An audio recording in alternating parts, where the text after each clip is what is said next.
Assalamualaikum warahmatullahi wabarakatuh. Halo teman-teman semua.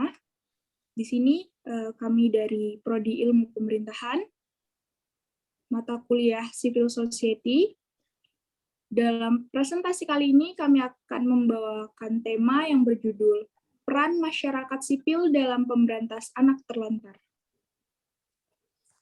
Sebelumnya, kami akan perkenalan terlebih dahulu. Di sini ada saya, Sevi Bektiarifah, lalu ada rekan saya, Aurelia Regita, dan ada Bagus Wahyu Wirawan. Lanjut ke pendahuluan, yang pertama ada latar belakang.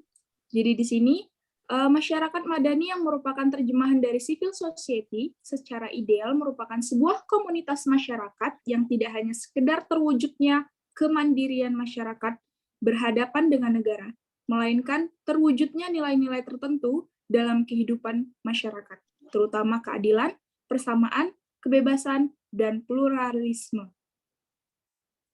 Kedudukan masyarakat sipil dikonstruksikan oleh pembentukan berbagai lembaga sosial, khususnya lembaga swadaya masyarakat.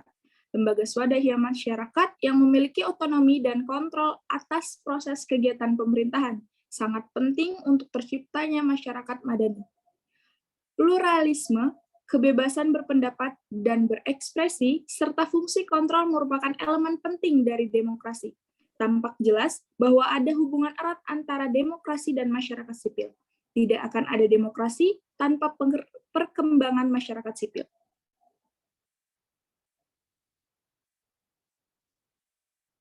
Lanjut, ada rumusan masalah.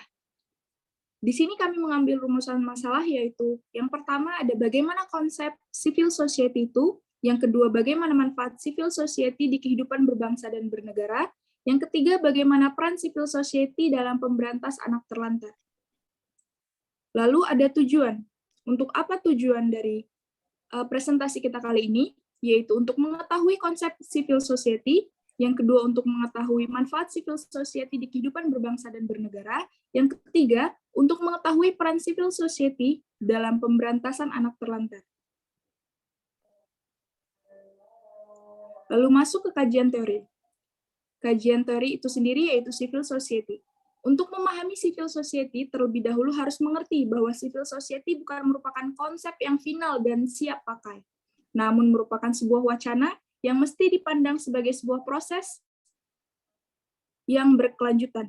Secara historis, civil society merupakan konsep yang berasal dari pergolakan sosial politik dan sejarah yang mengalami proses transformasi dari pola kehidupan feodal menuju kehidupan industri. Civil society merupakan wacana yang telah mengalami proses panjang, terutama muncul bersamaan dengan proses modernisasi, di mana berlangsung transformasi dari masyarakat feodal ke masyarakat modern. Lanjut, akan dijelaskan oleh rekan saya.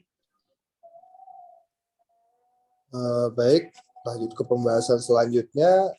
Ada karakteristik civil society tersebut.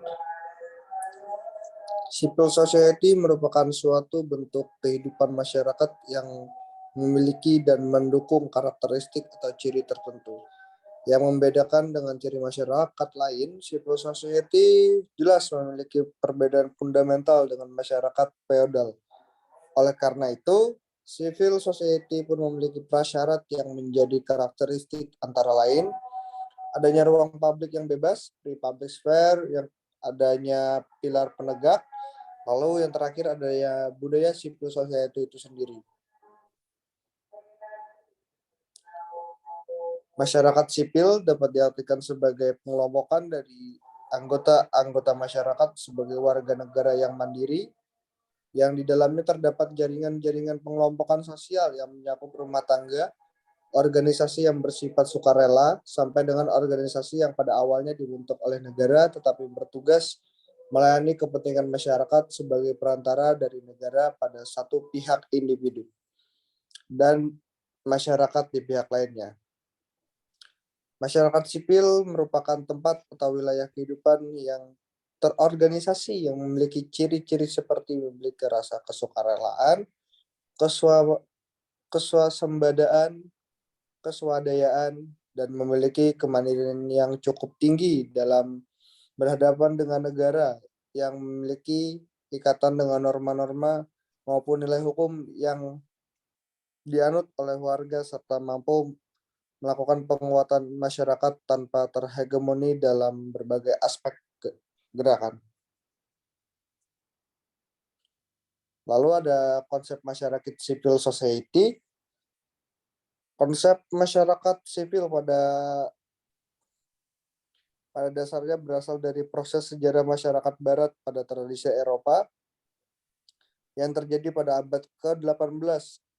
Arti ataupun pengertian dari masyarakat sipil dianggap sama dengan pengertian negara yang dimana merupakan suatu kelompok atau kekuatan yang mendominasi seluruh kelompok masyarakat lain. Seiring perkembangannya, masyarakat sipil secara radikal menekankan aspek kemandirian dan perbedaan posisi sedemikian rupa. Terdapat pula konsep yang mengatakan bahwa masyarakat sipil merupakan tempat atau wilayah kehidupan yang terorganisasi yang memiliki ciri-ciri seperti memiliki rasa kesukarelaan, keswasembadaan, keswadayaan, dan memiliki kemandirian cukup tinggi dalam berhadapan dengan negara yang memiliki ikatan dengan norma-norma maupun nilai hukum yang dianut oleh warganya, serta mampu melakukan penguatan masyarakat tanpa terhegemoni dalam berbagai aspek gerakan. Secara institusional, masyarakat sipil dapat diartikan sebagai pengelompokan dari anggota-anggota masyarakat sebagai warga negara yang mandiri, yang di dalamnya terdapat jaringan-jaringan pengelompokan sosial yang mencakup rumah tangga, organisasi yang bersifat sukarela, sampai dengan organisasi yang pada awalnya dibentuk oleh negara, tetapi bertugas melayani kepentingan masyarakat sebagai perantara dari negara dari satu pihak individu dan masyarakat di pihak lainnya. Kemudian terdapat manfaat masyarakat sipil pada kehidupan berbangsa dan bernegara. Manfaat yang diperoleh jika masyarakat sipil bekerja dengan cukup baik dan terwujudnya tujuan yang telah mereka rencanakan, akan membuat terciptanya masyarakat yang demokratis sebagai penggerak reformasi terhadap tekanan politik dan ekonomi dari dalam maupun luar negeri. Melalui masyarakat sipil, dapat mendorong munculnya inovasi baru pada bidang pendidikan, serta sekaligus dapat menyelesaikan persoalan besar bangsa seperti konflik suku, agama, ras, budaya, kemiskinan, kebodohan, kesenjangan sosial, serta ketidakadilan antara pusat dan daerah terpencil.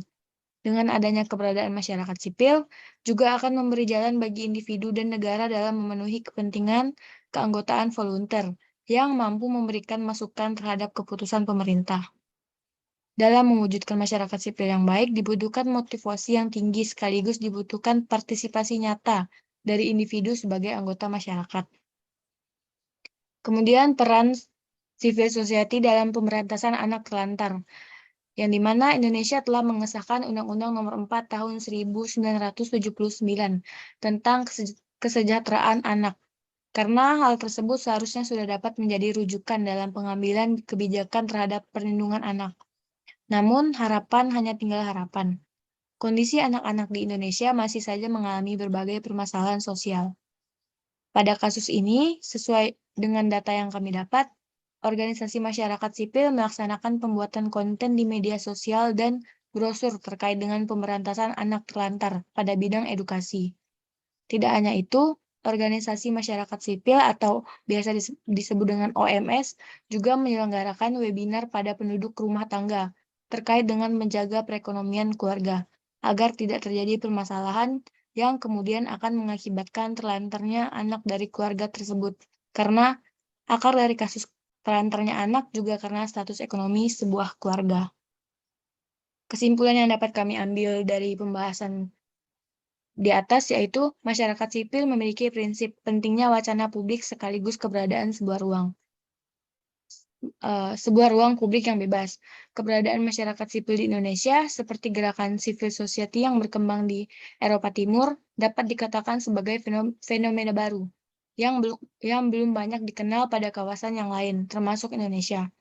Tetapi satu gerakan anti negara atau anti kekuasaan yang mengekang dan menindas dari individu atau segolongan masyarakat sudah memiliki akar sejarah yang panjang. Dalam suatu fenomena, Ketahanan simbolis yang meliputi berbagai tindakan tidak langsung melawan pemerintah yang otoriter, yang bertujuan untuk meletakkan penderitaan sosial pada sikap simbolik, yang dimana semua kritikan terhadap pemerintah diungkapkan dengan halus dan terkadang disampaikan dengan humor dalam semangat kritik membangun. Sesuai dengan contoh di atas, dapat ditegaskan bahwa gerakan sosial masyarakat sipil disebut sebagai bentuk perlawanan terhadap negara yang sudah ada, jauh sebelum kemunculan organisasi-organisasi non-pemerintah. Nah, jadi itulah penjelasan tentang peran civil society dalam pemberantasan anak terlantar. Di Indonesia sendiri, sudah mengesahkan Undang-Undang Nomor 4 Tahun 1979 tentang kesejahteraan anak. Oke teman-teman, jadi itulah pembahasan dan penjelasan dari kelompok kami. Mungkin dari teman-teman mau bertanya, silahkan tulis di kolom komentar. Sekian dari kelompok kami akhiri. Wassalamualaikum warahmatullahi wabarakatuh.